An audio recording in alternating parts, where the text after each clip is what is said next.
Well, if you're hunting for your newest treasure, hoping for a closet refresh, or just love all things vintage, the Minneapolis Vintage Market is a place for you. Joining us now is the founder of the market, Haley Matthews-Jones. Thank you so much for coming in this morning. Thanks for having me. And so tell us a little bit about the market for those who might be unfamiliar. Yeah, so we are a pop-up market that happens once a month typically. And so we rotate through venues all around the Twin Cities. We don't have any permanent or fixed location. And so each time you can come to the market is a completely fresh lineup of vendors, something different every time. And obviously being vintage, most of the pieces there are one of a kind. So it's always something new to explore. Are these usually local vendors? Yes, all mostly Twin Cities, some a little further out, but mostly Twin Cities. Everything that I brought here today is from Rosella Vintage, who has a pop-up location at Oleo Vintage right in Northeast Minneapolis. So you can shop her permanent collection there. Now, Adam, you had a question earlier that she answered. We didn't know about the difference between vintage and thrifting. Yeah. Yeah, so that's a common question that we get. A lot of people are like, you know, what is the price? Why is the price difference? What does that definition mean? And typically, you know, thrifting is often just grabbing something from the thrift bins or Goodwill and then reselling it, or, you know, using it for yourself. Our vintage collectors are, you know, spending hours sourcing things, going to estate sales, finding things in all different places all across the country, and then really taking care of those pieces, cleaning, mending, finding out the history of them. And it's kind of more of a stewardship role of the piece almost. So they'll be able to tell you where they found it, who it was from. Often they'll do private buying appointments with clients who have whole collections and can really tell you about, you know, the history of those pieces and the people who owned them.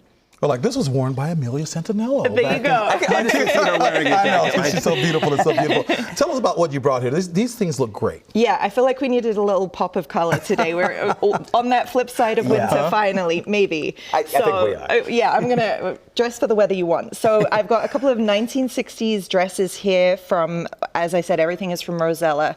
So these are pieces that will be at the market on Sunday. We wanted to make sure to showcase things in case something catches anyone's eye. You can actually come and find it. So we have these couple of dresses. This is a silk maxi skirt. And there's this big kind of boho trend right now. People are looking for those pieces for the spring and the summer. Very versatile, just having all the different tapestry colors on there. You can wear that with your Birkenstocks. Exactly. once the toes are out, you know.